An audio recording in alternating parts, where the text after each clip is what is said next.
સ્વાધ્યાય 14.1 એનો પ્રશ્ન નંબર 19। એક બાળક પાસે એક એવો પાસો છે જેની 6 સપાટીઓ નીચે આપેલા અક્ષરો બતાવે છે, બરાબર। એક પાસા પર A B C D E A આવી રીતે સપાટી પર લખેલું છે। તો પાસો ઉછાળીએ તો તેના ઉપરના પૃષ્ઠ પર પહેલું એને આપણે ઘટના A કહી દઈએ, A મળે। તો બાળકો ખૂબ જ સહેલો પ્રશ્ન છે। આમાં જુઓ A કેટલી વાર મળે છે આપણને? 1 અને 2, તો ઉપર આપણે લખીશું 2 અને છેદમાં કુલ પરિણામ, તો કુલ પરિણામ કેટલા મળે? 6। 2 એકા 2, 2 તાલી 6, એ શું જવાબ આવે? 1/3। ત્યારબાદ ઘટના B, D મળે। ચલો તો જુઓ D કેટલી વાર મળે છે? એક જ વાર, તો ઉપર 1 અને છેદમાં 6। ચલો હવે જોઈએ પ્રશ્ન નંબર 20। તો આ પ્રશ્ન થોડો અલગ છે, બરાબર। આ પ્રશ્ન ભૌમિતિક સંભાવનાનો છે, બરાબર। ચલો સમજીએ। ધારો કે એક પાસાને તમે યાદચ્છિક રીતે આકૃતિ 14.6માં બતાવ્યા પ્રમાણે લંબચોરસ ક્ષેત્ર પર ફેંકો છો તો 1 મીટર વ્યાસના વર્તુળની અંદર પડશે તેની સંભાવના કેટલી? ચલો બાળકો, આવી રીતે લંબચોરસ ક્ષેત્ર છે, એની અંદર 1 મીટર વ્યાસવાળું વર્તુળ બનેલું છે। તો પાસો આની અંદર પડે એની સંભાવના શોધવાની છે, બરાબર। હવે સંભાવનામાં આપણે શું કરીએ છીએ? છેદમાં કુલ પરિણામ। તો અહીંયા કુલ પરિણામ એટલે શું? આ મોટું લંબચોરસ અને પાસો શેમાં પડવો જોઈએ? વર્તુળમાં। હવે અહીં ભૌમિતિક આકાર છે, એટલે આ સંભાવના ઉકેલવા માટે આપણે ક્ષેત્રફળનો ઉપયોગ કરવો પડશે, બરાબર। એટલે છેદમાં આપણે લંબચોરસનું ક્ષેત્રફળ લખવું પડશે અને અંશમાં વર્તુળનું, કેમ કે પાસો શેમાં પડે છે? વર્તુળની અંદર। તો લંબચોરસનું ક્ષેત્રફળ એટલે એની લંબાઈ ગુણ્યા એની પહોળાઈ, બરાબર। તો લંબાઈ કેટલી છે? 3 મીટર અને પહોળાઈ કેટલી છે? 2 મીટર, એટલે એનું ક્ષેત્રફળ કેટલું થયું? 6 મીટર સ્ક્વેર। હવે વર્તુળની વાત કરીએ તો વર્તુળના ક્ષેત્રફળનું સૂત્ર શું આવે? પાઈ r² હવે અહીં તો આપણને વર્તુળનો વ્યાસ આપ્યો છે, કેટલો? 1 મીટર, બરાબર। તો એની ત્રિજ્યા કેટલી થાય?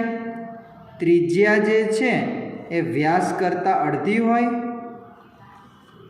વ્યાસ ભાગ્યા 2, એટલે વ્યાસ તો આપણો 1 છે, 1/2।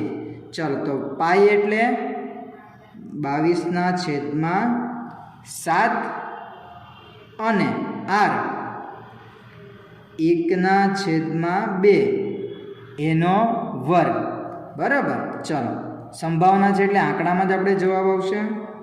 ચલો તો 22/7, 1નો વર્ગ 1, 2નો વર્ગ 4, તો છેદ દૂર કરીએ આપણે, 11 દુ 22 અને 2 દુ 4, 2 દૂર થશે એટલે 11 એકા 11, બરાબર ને, અને 7 દુ 14।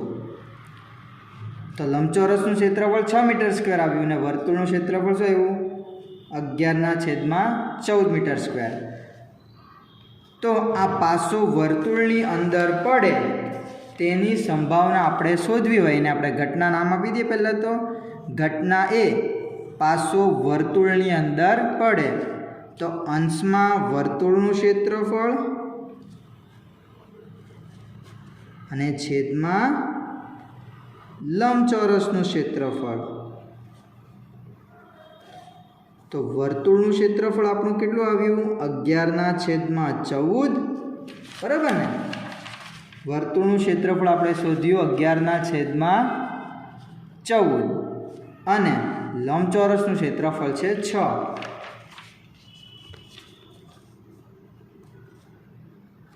ચાલો તો આ 14 ક્યાં આવશે? છેદમાં આવશે, એટલે 11/14 ગુણ્યા 6 એટલે 11/શું આવશે? 84. બરાબર. ચાલો ત્યારબાદ દાખલા નંબર 21. એક જથ્થો 144 બોલપેન ધરાવે છે. તેમાંથી 20 ખામીયુક્ત અને બાકીની સારી છે. જો પેન સારી હશે તો નૂરી પેન ખરીદશે, પરંતુ જો તે ખામીયુક્ત હશે તો ખરીદશે નહીં. સારી હશે તો ખરીદશે અને ખામી એટલે ખરાબ હશે તો ખરીદશે નહીં. તો સૌથી પહેલાં આપણે કુલ પેન લખીએ. કુલ પેન કેટલી છે? 144. એમાંથી ખામીયુક્ત કેટલી છે? 20.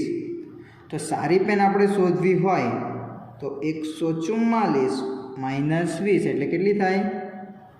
124. હવે ચાલો પહેલો પ્રશ્ન છે આપણો, તે પેન ખરીદશે. તો ક્યારે પેન ખરીદશે? જો તે સારી હશે. તો સારી પેન કેટલી છે? 124. તો અંશમાં 124 બરાબર ને, સારી પેન જ ખરીદશે ને, અને છેદમાં 144.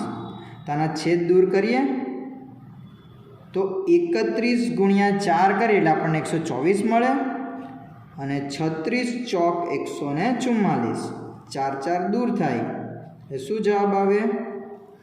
31/36. ચલો ત્યારબાદ તે પેન નહીં ખરીદે. બરાબર. તો ક્યારે પેન નહીં ખરીદે? તે પેન ખરાબ હશે ત્યારે. હા, તો અંશમાં આપણે ખરાબ પેનની સંખ્યા લખવાની એટલે ખામીયુક્ત 20. તો અંશમાં આપણે લખીશું 20 અને છેદમાં આપણે લખીશું 144. તો 4 5 20 અને 36 ચોક 144. 4 4 દૂર થાય એટલે શું જવાબ આવે? 5/36.